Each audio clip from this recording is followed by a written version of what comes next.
अस्सलाम वालेकुम व्यूअर्स, कैसे मिजाज हैं आपके। उम्मीद है सब खैरियत से होंगे। तो व्यूअर्स, आज हम सीखेंगे या आज हम बात करेंगे कि REXC700 जो टेम्परेचर कंट्रोलर है उसके पर पैरामीटर्स और उसकी सेटिंग्स अपने आप कैसे सेट कर सकते हैं, मतलब कि ऑटो पे कैसे सेट कर सकते हैं, उसको ऑटो ट्यूनिंग कैसे हम कर सकते हैं, उसको ऑटो ट्यूनिंग कैसे सेट कर सकते हैं।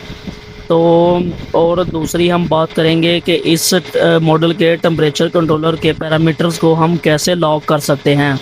यानी कि अगर हम पैरामीटर्स को लॉक कर देते हैं तो कोई भी उन पैरामीटर्स को या सेटिंग को चेंज ना कर सके, ठीक है। या कुछ पैरामीटर्स को हम कैसे लॉक कर सकते हैं, तो यह सारे पैरामीटर्स को हम कैसे लॉक कर सकते हैं। तो सबसे पहले हम बात करेंगे ऑटो ट्यूनिंग के बारे में।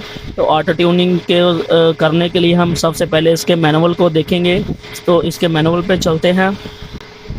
ये हमारे पास इसका मैनुअल है और ये जो पैरामीटर है ATU, यानी कि AT, ये इसका ऑटो ट्यूनिंग का पैरामीटर है। ये डिफ़ॉल्ट जो सेट होता है, फैक्ट्री सेटिंग जो होती है उसकी, वो है 0। और जब हम इसको 1 सेट करेंगे तो ये ऑटो ट्यूनिंग पे चला जाएगा। ये देखें ना, ये लिखा हुआ है सेल्फ ट्यूनिंग 0, क्लोज के लिए 0 और 1 के लिए ओपन। यानी कि ऑटो ट्यूनिंग को ऑन करने के लिए 1 सेट करेंगे और इसको बंद करने के लिए 0 सेट करेंगे। तो अब हम चलते हैं इसके पैरामीटर की तरफ। सबसे पहले हम सेट बटन को 3-5 सेकंड के लिए प्रेस करेंगे। ये पैरामीटर ऑन हो गया इसका, और सेट बटन को प्रेस करेंगे। सॉरी, ATU चला गया, ये है ATU, ठीक है। ये देखें, ये ब्लिंक कर रहा है 0। आप बटन की मदद से हम इसको 1 सेट करेंगे और इसके बाद सेट बटन को प्रेस करेंगे। और ये देखें, ये इसकी जो ऑटो ट्यूनिंग की इंडिकेशन है ये ब्लिंक हो रही है। यानी कि अब ये सारे के सारे पैरामीटर्स को और सेटिंग्स को ये अब ऑटो पे सेट करेगा कि कौन सी सेटिंग इसके लिए ठीक रहेगी, और ये आपके तमाम पैरामीटर्स को ऑटो पे सेट कर देगा। तो ये थी ऑटो ट्यूनिंग, ठीक है। अब ये कुछ देर के बाद ये ऑफ हो जाएगी और आपके जो तमाम पैरामीटर हैं, यानी कि जो प्रोपोर्शनल टाइम है, जो इंटीग्रल टाइम है, जो डेरिवेशन टाइम है, ये सब के सब आपके पैरामीटर्स जो हैं ये या फिर जो इसके ऑन ऑफ होने का जो फंक्शन है या जो टाइम है, वो भी इसको ऑटो पे सेट कर देगा। और ये थी इसकी ऑटो ट्यूनिंग की सेटिंग। अब हम चलते हैं इसके पैरामीटर्स को कैसे लॉक कर सकते हैं, ठीक है।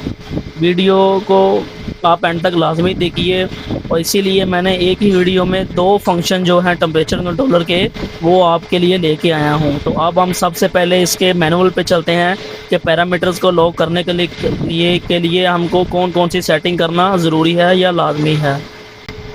ये देखें, ये इसका पैरामीटर है LCK, यानी कि लॉक, ठीक है। ये डिफ़ॉल्ट 0 सेट होता है बिल्कुल, यानी कि कोई भी पैरामीटर लॉक नहीं होता।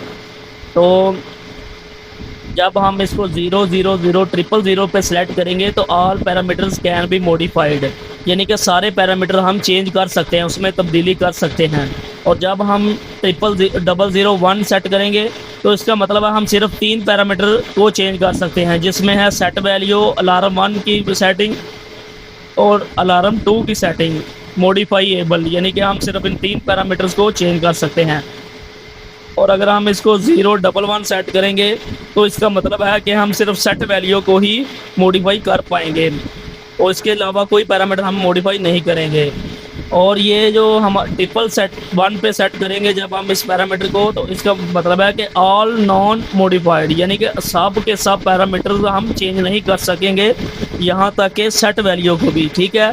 तो अब हम इसको एक एक करके 0 पे एक एक करके वैल्यू को सेट करते हैं, और फिर मैं आपको चेक करवाता हूं कि कौन कौन सा पैरामीटर लॉक होता है और कौन सा नहीं होता। तो अब हम चलते हैं कंट्रोलर के पैरामीटर की तरफ। तो व्यूवर, सबसे पहले हम सेट बटन को 3 सेकंड के लिए प्रेस करेंगे। प्रेस करने के बाद ऑटो ट्यूनिंग को हम ऑफ़ करेंगे। ये देखें, हमारी ऑटो ट्यूनिंग ऑफ हो गई है। इसके बाद हम जाएंगे LCK में। ये देखें, ये LCK है। तो पैरामीटर के मुताबिक अब हम सेट करेंगे, ये अब 0 है, इसका मतलब है हम सारे पैरामीटर चेंज कर सकते हैं। और अगर मैं इस 0 को 1 सेट कर देता हूं और सेट के बटन को प्रेस करता हूं, तो इसका मतलब है कि हम सिर्फ अलार्म की वैल्यू को ही चेंज कर सकेंगे और सेट वैल्यू को चेंज कर सकेंगे। ठीक है, ये देखें, ये अब ये अलार्म की जो वैल्यू है ये प्लस माइनस हो रही है, यानी कि ये चेंज हो रही है। और अगर मैं किसी दूसरे पैरामीटर को चेंज करूँगा तो वो चेंज